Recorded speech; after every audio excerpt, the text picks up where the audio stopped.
حضرات ایک بار باواز بلند درود پاک کا نذرانہ پیش کریں.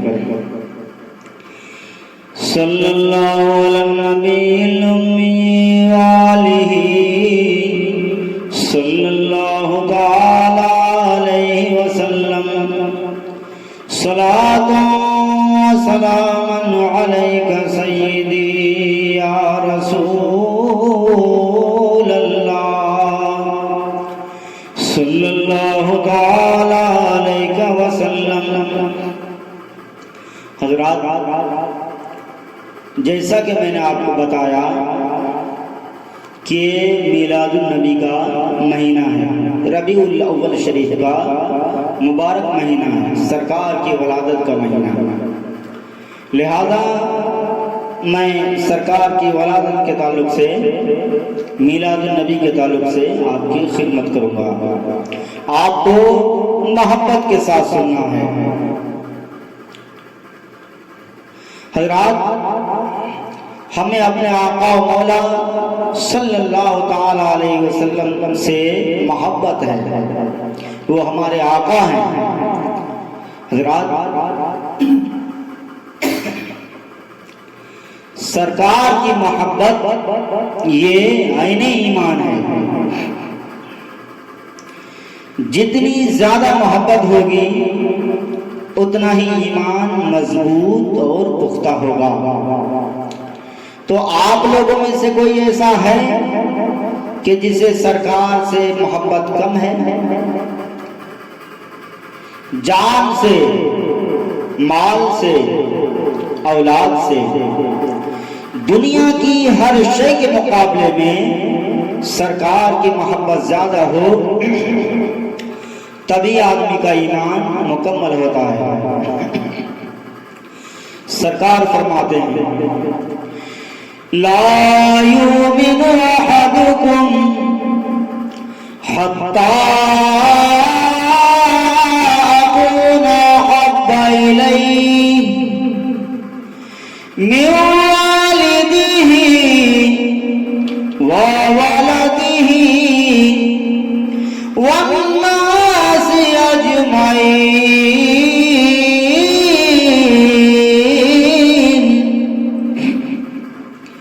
یعنی تم میں کا کوئی بھی آدمی اس وقت تک مومن نہیں ہو سکتا جب تک کہ مجھے اپنے باپ سے پیارا نہ سمجھے، اپنی اولاد سے، بلکہ سارے لوگوں سے جب تک مجھے پیارا نہیں سمجھے گا کامل الایمان نہیں ہو سکتا. تو آپ کو حضور سے محبت ہے اور خوب محبت ہے، کم تو نہیں ہے، زیادہ محبت ہے. اگر زیادہ محبت ہے تو پھر اس محبت کا اظہار بھی ہونا چاہیے، خوشی چہروں سے ظاہر ہونا چاہیے، زبان سے خوشی کا اظہار ہونا چاہیے، عمل سے خوشی کا اظہار ہونا چاہیے. تو ذرا تڑپ کر اپنے آقا مولا صلی اللہ تعالی علیہ وسلم کی خوشی کی خاطر اور اپنے رب کی خوشی کی خاطر ایک بار بلند آواز سے بولیے تو ذرا سبحان اللہ، سبحان اللہ. ایک بار اور بلند آواز سے پڑھیے سبحان اللہ. ہمارا آقا پروردگار جل مجدہ قرآن پاک میں ارشاد فرماتا ہے قد جاءکم من اللہ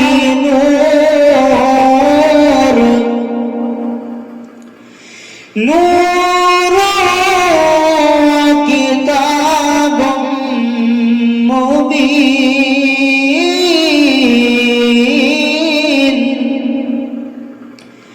یعنی بے شک تم سب کے پاس اللہ پاک کی طرف سے بہت بڑا نور آ گیا کر دینے والی کتاب، بے شک تم سب کے پاس آ گیا ہے۔ حضرات اللہ پاک فرماتا ہے کہ تم سب کے پاس آ گیا۔ اب چاہے وہ اشوا پورم کے مومنوں، حضرات چاہے وہ اس علاقے کے مومن ہوں، چاہے حیدرآباد کے مومن ہوں، چاہے بنگلور کے مومن ہوں، چاہے اجمیر شریف کے مومن ہوں، چاہے بریلی شریف کے مومن ہوں، ان سے پوچھئے کہ تمہارے پاس نور آیا کہ نہیں آیا، تو ہر شخص بولے گا کہ ہاں ہمارے پاس نور آیا۔ صرف ہندوستان والوں ہی سے نہیں، اگر قبرستان والوں سے بھی آپ پوچھیں گے کہ تمہارے پاس نور آیا کہ نہیں آیا، تو ہر شخص بولے گا کہ ہاں ہمارے پاس نور آیا۔ قبروں میں بھی سرکار تشریف لاتے کہ نہیں لاتے ہیں؟ قبروں میں بھی سرکار تشریف لاتے ہیں۔ ایک نور اور ساری کائنات میں اسی کا ظہور، ایک ہی نور ہے اور ساری کائنات میں وہی جلوگر ہے، ساری کائنات میں اسی کی روشنی ہے، ہر دل اسی سے چمک رہا ہے، ہر جان کو اسی سے سکون مل رہا ہے کہ وہ نور سب میں جگمگا رہا ہے، مگر دیکھنے والی نظر چاہیے۔ ہر جگہ وہی جلوگر ہے، اور یہی معنی ہے حاضر و ناظر کے، سب جگہ وہی نور حاضر بھی ہے ناظر بھی ہے، بس دیکھنے والی نظر چاہیے۔ جس کے پاس نظر ہو وہ دیکھ سکتا ہے، جو اعلیٰ حضرت امام اہل سنت نے دیکھا۔ اعلیٰ حضرت امام اہل سنت کو ہر جگہ شہر بشہر حضور ہی کا جلوہ نظر آتا تھا۔ اعلیٰ حضرت فرماتے ہیں وہی جلوہ شہر بشہر ہے، وہی اصل عالم و دہر ہے، وہی جلوہ شہر بشہر ہے، وہی اصل عالم و دہر ہے۔ سبحان اللہ۔ وہی جلوہ شہر بشہر ہے، وہی اصل عالم و دہر ہے، وہی بحر ہے، وہی لہر ہے، وہی بحر ہے، وہی لہر ہے، وہی پاک ہے، وہی دھار ہے۔ سبحان اللہ سبحان اللہ۔ حضرات اب ایک آیت اور سنیے، اللہ پاک فرماتا ہے کما ارسلنا فیکم رسولا، جیسے تمہارے اندر ہم نے رسول بھیج دیا، تمہارے اندر ہم نے رسول بھیج دیا۔ یہ لفظ فیکم پر غور کریں، تمہارے اندر ہم نے رسول بھیج دیا۔ اب اس سے صرف صحابہ کرام مراد نہیں ہے، کوئی ایک صاحب ہمارے اندر تو نہیں آئے، صحابہ کے اندر آئے تھے۔ آپ کہیں گے کہ کیوں؟ تو وہ کہے گا چونکہ مخاطب صحابہ کرام ہی ہیں، انہی سے تو اللہ پاک نے فرمایا کہ تمہارے اندر ہم نے رسول بھیجا، اور یہ ضمیر مخاطب ہے، لہذا یہ خطاب انہی صحابہ سے ہے۔ تو پھر ہم کہیں گے کہ اقیم الصلاۃ کا خطاب کس سے ہے؟ نماز قائم کرو یہ کس سے فرمایا اللہ پاک نے؟ اگر صحابہ کرام سے ہی سے فرمایا انہیں سے فرمایا تو پھر تمہاری چھٹی ہو گئی۔ پھر اللہ پاک فرماتا ہے آمنو ایمان لاؤ یہ کس سے فرمایا؟ اگر اس دور کے لوگوں سے فرمایا تو پھر تمہاری چھٹی ہو گئی۔ کیا یہ مطلب ہے کہ تمہیں ایمان کی ضرورت نہیں ہے، نماز کی ضرورت نہیں ہے؟ کیا یہ مطلب ہے؟ ہرگز ہرگز یہ مطلب نہیں ہے۔ معلوم یہ ہوا کہ کبھی ایسا ہوتا ہے مخاطب خاص ہوتا ہے مگر خطاب عام ہوا کرتا ہے۔ اس کا مخاطب صرف صحابہ کرام ہی نہیں ہے بلکہ ہم بھی ہیں، اور قیامت تک سب ایمان والے مراد ہیں۔ تو اللہ پاک فرماتا ہے تم میں تمہارے اندر ہم نے رسول بھیج دیا، تمہارے اندر ہم نے رسول بھیج دیا۔ تو جیسے اس نے عرب میں رسول بھیج دیا وہی رسول عجم میں بھیج دیا، جیسے مکہ شریف میں بھیجا ویسے ہی مدینہ شریف میں بھیجا، ویسے ہی بغداد شریف میں، ویسے ہی بریلی شریف میں، ویسے ہی حیدرآباد میں، ویسے ہی بنگلور میں، ساری کائنات میں اللہ نے ایک ہی رسول بھیجا۔ تو ساری کائنات میں وہ رسول موجود ہوا، اور جب ساری کائنات میں موجود ہوا تو وہی رسول حاضر بھی ہوا ناظر بھی ہوا۔ تو اسی زمانے میں ہی نہیں آج بھی مصطفیٰ موجود ہے اور قیامت تک کے لیے خطاب ہے، تو حضور قیامت تک موجود رہیں گے۔ قیامت تک ایمان والوں سے خطاب ہے تو حضور قیامت تک موجود رہیں گے۔ اسی لیے اعلیٰ حضرت نے جو فرمایا اس پر تضمین کے 3 مصرے مناظر اہل سنت علامہ صغیر احمد رضوی جو گنپوری نے کہے، ملاحظہ فرمائیں۔ ہم اہل سنن کا عقیدہ ہے واللہ، حضرات ہم سبھی سنیوں کا یہ عقیدہ ہے کہ ہمارے آپ کے آقا و مولا صلی اللہ تعالی علیہ وسلم زندہ ہیں، اور یہ عقیدہ قرآن و حدیث سے ثابت ہے۔ اور اس کے برخلاف وہابیوں کا دیوبندیوں کا عقیدہ یہ ہے کہ نبی مر گئے مٹی میں مل گئے، معاذ اللہ، نبی تو نہیں مرے بلکہ یہ وہابیوں کے دل مر گئے، یہ وہابی خود ہی مر گئے۔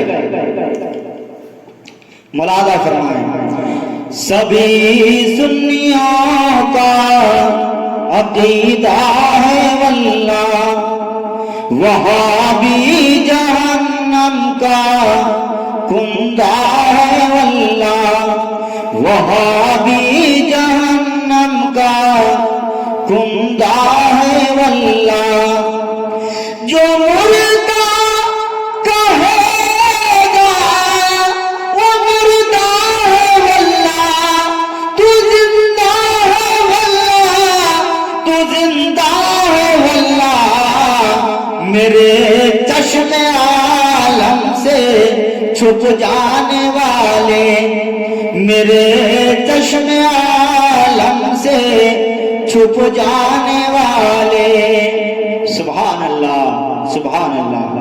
حضرات وہ نور اللہ نے بنایا سب سے پہلے، ہر نبی سے پہلے، ہر رسول سے پہلے، ہر پیغمبر سے پہلے اسی نور کو پیدا فرمایا، سب سے پہلے اسی نور کو پیدا فرمایا، مگر بھیجا سب کے بعد، ہر نبی کے بعد، ہر رسول کے بعد، ہر پیغمبر کے بعد بھیجا، مگر پیدا سب سے پہلے کیا، سب سے پہلے پیدا کر کے سب سے آخر میں بھیجا۔ ایسا کیوں ہوا؟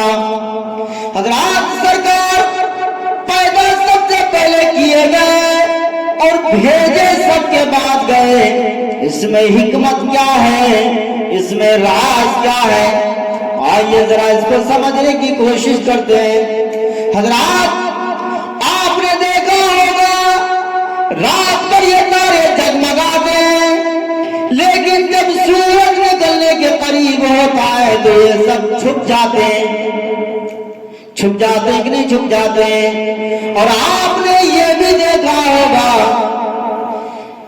کہ سورج کے نکلنے سے پہلے پورب سے کچھ روشنی آنے لگتی ہے، صبح شادی کے بعد وہ روشنی بڑھتی چلی جاتی ہے، پھر سورج کے نکلنے کے قریب بہت سا اجالا پھیل جاتا ہے، وہ سورج ہی کی روشنی ہوتی ہے مگر سورج کے نکلنے سے پہلے ظاہر ہو جاتی ہے۔ تاروں میں نور در حقیقت سورج ہی کا ہوتا ہے، مگر جب وہ اپنا ظہور فرماتا ہے تو یہ سب چھپ جاتے ہیں۔ اگر سورج نکلا ہو تو کوئی تارا چمک نہیں سکتا۔ اگر میرے مصطفیٰ آفتاب رسالت ہو کر پہلے تشریف لے آتے تو حضرت آدم کیسے چمکتے، حضرت شیش کیسے چمکتے، حضرت نوح کیسے چمکتے، حضرت ابراہیم کیسے چمکتے، حضرت اسماعیل کیسے چمکتے، حضرت اسحاق کیسے چمکتے، حضرت یعقوب کیسے چمکتے، حضرت یوسف کیسے چمکتے، حضرت زکریا کیسے چمکتے، حضرت یحییٰ کیسے چمکتے، حضرت ایوب کیسے چمکتے، حضرت ہود کیسے چمکتے، خلیل اللہ کیسے چمکتے، ذبیح اللہ کیسے چمکتے، صفی اللہ کیسے چمکتے، نجی اللہ کیسے چمکتے، کلیم اللہ کیسے چمکتے، روح اللہ کلیمت اللہ کیسے چمکتے۔ مصطفیٰ تشریف بعد میں لائے تاکہ سب اپنے اپنے مقام پہ چمک جائیں، اور جب مصطفیٰ تشریف لائے تو سب چھپ جائیں۔ سبحان اللہ سبحان اللہ۔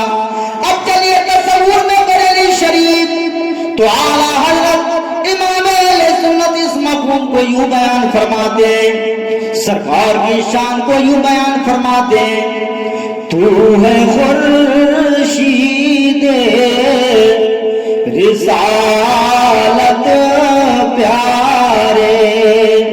خورشید مانا سورج، تو ہے خورشید رسالت پیارے، چھپ گئے تیری ضیا میں تارے، چھپ گئے تیری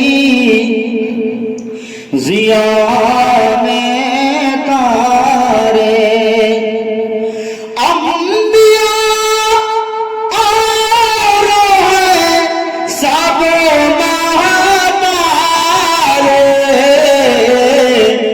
تجھ سے ہی نور لیا کرتے ہیں، تجھ سے ہی نور لیا کرتے ہیں۔ سبحان اللہ سبحان اللہ۔